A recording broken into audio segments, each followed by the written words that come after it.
అనంతపురం జిల్లా రాప్తాడులో జరిగిన ముఖ్యమంత్రి బహిరంగ సభలో ఆంధ్రజ్యోతి ఫోటోగ్రాఫర్ పై జరిపిన అమానుష దాడి రాష్ట్రంలో నివురు కప్పిన నిప్పులా రాసుకుంటుంది.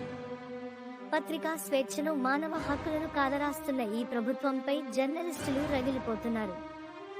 ఈ విషయమై బుచ్చిరెడ్డిపాలెం జర్నలిస్టులు రాప్తాడు సంఘటనను ఖండిస్తూ తీవ్ర నిరసన వ్యక్తం చేస్తూ జర్నలిస్టులకు ప్రజా సంఘాలు మద్దతు ఉండాలని కోరారు. నిజాన్ని నిర్భయంగా రాసే కలం నేడు రాజకీయ రాబందుల కబంధ హస్తాలో చిక్కుకుని విలవిలలాడుతోంది.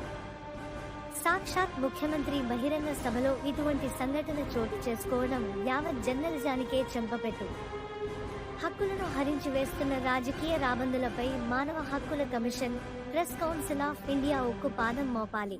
అనంతపురం దిగ్గదీసి అడుగు ఈ సిగ్గులేని జనాన్ని అగ్గితోటి కడుగు. ఖండించాలి ఖండించాలి ఖండించాలి ఖండించాలి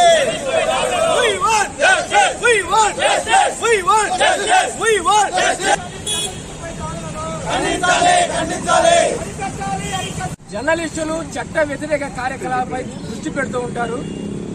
ఇది జర్నలిస్టుల బాధ్యత.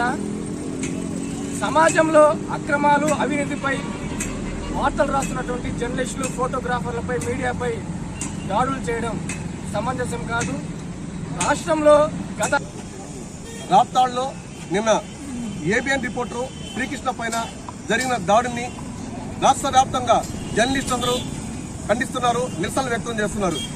మేము సమాజంలో ఎన్నో ఇబ్బందికరమైనటువంటి సంఘటనలన్నీ కూడా బయటికి తీస్తూ ఈరోజు ప్రజలకు ఉపయోగపడుతున్నాం. మా వృత్తిరీత్యా మేము అనేక చోట్లకు వెళ్తూ ఉంటాం. జర్నలిస్టుల పైన కక్ష సాధింపులేందో మాకు అర్థం కావడం లేదు.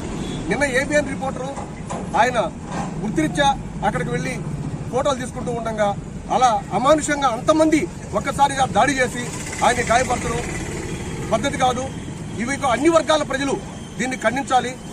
మేము రిపోర్టర్లందరం కూడా ఎన్నో విపత్తులు వచ్చినప్పుడు మా ప్రాణాలకు సైతం తెగించి మేము పోరాడుతున్నాం. కరోనా సమయంలో కూడా ఎక్కడెక్కడ ఏ సంఘటనలు జరుగుతున్నాయో వెలుగు తీసేదానికి ఎన్నికల సందర్భంగా ఎన్నో రాజకీయ మీటింగులు జరుగుతున్నాయి. ఈ సందర్భంగా జర్నలిస్టులు వారి యొక్క వృత్తుల పనుల మీద వాళ్ళని స్వేచ్ఛగా పనులు చేయించుకోకుండా మొన్న జరిగినటువంటి అనంతపురంలో జరిగినటువంటి మీటింగ్లో ఒక ఆంధ్రజ్యోతికి సంబంధించినటువంటి ఫోటోగ్రాఫరు శ్రీ కృష్ణ గారు ఆయన వృత్తి పనిలో విధుల్లో ఉండగా ఆయన్ని ఎవరో తెలుసుకుని మరీ జోబులో నుంచి పర్సు లాక్కొని ఐడి కార్డు తీసుకుని ఆంధ్రజ్యోతికి సంబంధించిన వ్యక్తి అని చెప్పి అతన్ని దాదాపు 1/2 కిలోమీటర్ దూరం తన్నుకుంటూ తీసుకువెళ్ళడం జరిగింది. అక్కడ అతని అదృష్టం బాగుండి ఒక సిఐ దాన్ని ఆపి ఆయన్ని వెంటనే హాస్పిటల్కి కాకుండా స్టేషన్కి తీసుకువెళ్ళడం జరిగింది. కొద్ది సమయం లేట్ అయ్యి ఉంటే అతని పరిస్థితి ఎలా ఉండేదో తెలియనటువంటి విషయం. అప్పటికే జర్నలిస్టు మిత్రులు అక్కడ చేరుకుని దాన్ని ఖండించి వారిని హాస్పిటల్ తీసుకెళ్ళడం జరిగింది. అక్కడ ఆయన కుదుటపడడం జరిగింది. ప్రజలారా, మీరందరూ కూడా మీ యొక్క సంక్షేమాన్ని మన ప్రతినిధిగా